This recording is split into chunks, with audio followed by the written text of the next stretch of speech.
मागा भोसडा आग. यांना सोडायचा कधी विचार पण नाही करू शकत. मग तुला कोण सोड म्हणाले? नको सोडू.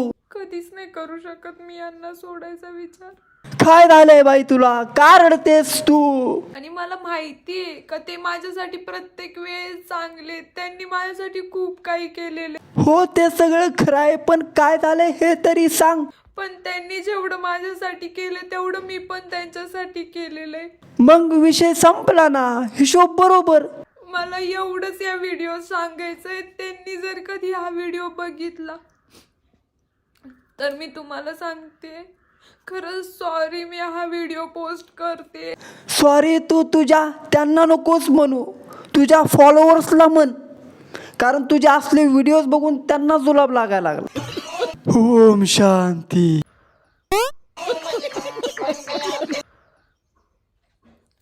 खरंच खूप भीती वाटते हा व्हिडिओ शूट करायला मला. का ग बाई आता एवढं रडत होतेस आणि 1 सेकंदामध्ये रडणं गायब. वा.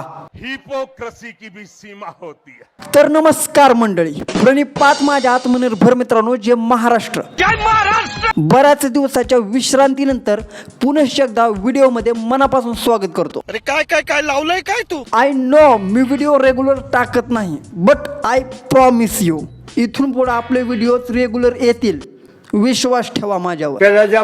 मित्रांनो आज आपण अशा एका हिपोक्रेट व्हिडिओवरती बोलणार आहोत, जो व्हिडिओ एखाद्या लहान लेकरांना जरी बघितला तरी तो थुंकन त्यांच्या हिपोक्रेसीवरती. बात तो सही है. मित्रांनो व्हिडिओची पार्श्वभूमी काय आहे हे समजण्यासाठी तुम्हाला 1 मिनिटामध्ये यांचा मुद्दा काय आहे ते समजून सांगतो. ही ऋतुजा वागचोरे आणि हिचा नवरा विनायक वागचोरे हे यूट्यूबवरती व्लॉगिंगच्या नावाखाली काहीतरी येडेताळे करत असतात, हे सगळ्यांनाच माहीत आहे. हल्ली यांच्या चॅनलवरती व्ह्यूजचं जे प्रमाण आहे ते कमी झालं होतं, म्हणून यांनी व्ह्यूज कमवण्यासाठी एक नवीन मार्ग शोधून काढलाय आणि तो म्हणजे एकमेकांपासून वेगळं राहण्याचा. यांच्या व्हिडिओचा हा टायटल बघा म्हणजे तुम्हाला समजेल की हे लोकांना कसे चिवत्यात काढायले. ऋतुजा आणि मी काहीच दिवस सोबत राहणार आहे, आम्ही खूप काही लपवलं आहे. मित्रांनो हा टायटल वाचल्याबरोबरच हे समजून जातंय की हे लोकांना चिवत्यात काढणार आहेत.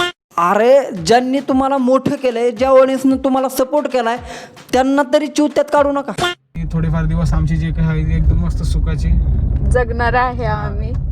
तुमच्यापासून लपवायचं नाही आम्हाला काही, पण आम्ही सांगूच तुम्हाला नक्कीच लवकरच. नमस्कार मित्रांनो. म्हणजे यांनी अगोदर हा 3 मिनिटाचा व्हिडिओ टाकून लोकांची क्युरियोसिटी वाढवली, म्हणजे लोकांनी म्हटलं पाहिजे की बाबा ह्या नेमकं करणारे तरी काय, कशामुळे वेगळं होत आहेत, हे असे प्रश्न लोकांना पडावे आणि नेक्स्ट व्हिडिओ लोकांनी बघावा मोठ्या संख्येने, म्हणून यांनी हा कारस्थान केलंय. अरे हे हिजडी या गांडीच्यानो लोकांना जेवढं तुम्ही चिवत्या समजताय तेवढे लोक चिवत्या नाहीत. लोकांना समजतंय तुमचा ढोंगीपणा, तुम्ही काय करताय काय नाही. कधीतरी तुमचा कमेंट बॉक्स चेक करा म्हणजे तुम्हाला समजेल काय आहे तुमची. मित्रांनो यांच्याच ऑडियन्सने यांच्याच कमेंट बॉक्समध्ये यांना कमेंट्सच्या माध्यमातून आरसा दाखवलाय. कोणी लिहितंय व्ह्यूज के लिए कुछ भी, तर कोणी लिहितंय काही पण ड्रामा करा, आम्हाला काही खरं वाटत नाही, तुमच्या पूर्ण फॅमिलीचे सर्व काही माहिती आहे, ड्रामेबाज फॅमिली. म्हणजे लोकांना पण समजतंय की तुम्ही ड्रामे करताय, हिपोक्रेट वागताय, ढोंगीपणा करताय, म्हणून असलं करणं बंद करा. कशाला हे सगळं करतोस? खरंच खूप भीती वाटते हा व्हिडिओ शूट करायला मला. ताईला इतकं दुःख झालं होतं की ताईनं 1 सेकंद सुद्धा घेतला नाही दुःखातून बाहेर येण्यासाठी.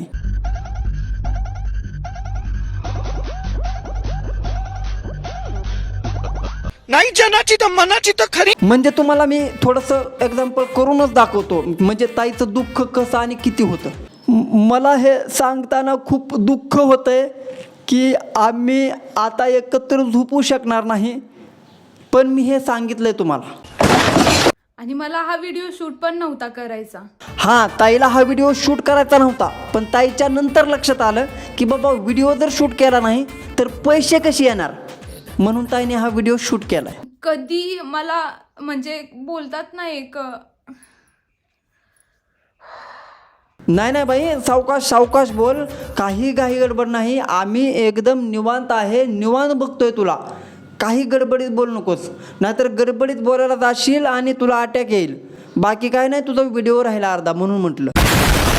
आता ते माझ्याशी जास्त बोलत नाहीत, जसं पहिलं आमचं रिलेशन होतं तसं काहीच राहिलेलं नाहीये आमच्यामध्ये. मग आम्ही काय करू शकतो? तो तुझा नवरा आहे, तू त्याची बायको आहेस, मग दोघांचा मॅटर दोघांनीच मिटवला पाहिजे ना. सगळ्यांसमोर दुःख मांडण्याची काय गरज आहे? अरे मी विसरलोच की असले येळे चाळ नाही केले तर पैसे कसे येणार. दिवसभर बाहेर राहणं, कधी कॉल केला की काय वैताग देती सारखा फोन करून, नको फोन करत जाऊ मला, मी येईन तेव्हा येईन, तुला काय करायचं. या सगळ्या प्रश्नांच्या उत्तरांना ना मी वैतागली आहे अक्षरशः. नाही, लग्नानंतर हळूहळू नैराश्य येत असते माणसाला, पण तुम्ही जरा जास्तच करताय. तुला बरं माहिती लग्नानंतर काय काय होतंय ते बघू काय तुझ्याकडे. मी आपलं असं सहज बोललो, तुझ्या मायला मायला. या वाकचोरी फॅमिलीच्या नादामध्ये बापानं मला वाकवलं. असो मित्रांनो, तुम्हाला सगळ्यांनाच माहीत आहे की ही वाकचोरी फॅमिली किती ढोंगीपणा करते आणि किती लोकांना चुत्यात काढते. आपण यांच्या ढोंगीपणावरती आणखीन 4-5 व्हिडिओ बनवू शकतो, पण आजच्या व्हिडिओमध्ये इतकंच. जर तुम्हाला हा व्हिडिओ आवडला असेल तर व्हिडिओला लाईक करा, चॅनलला सबस्क्राईब करा.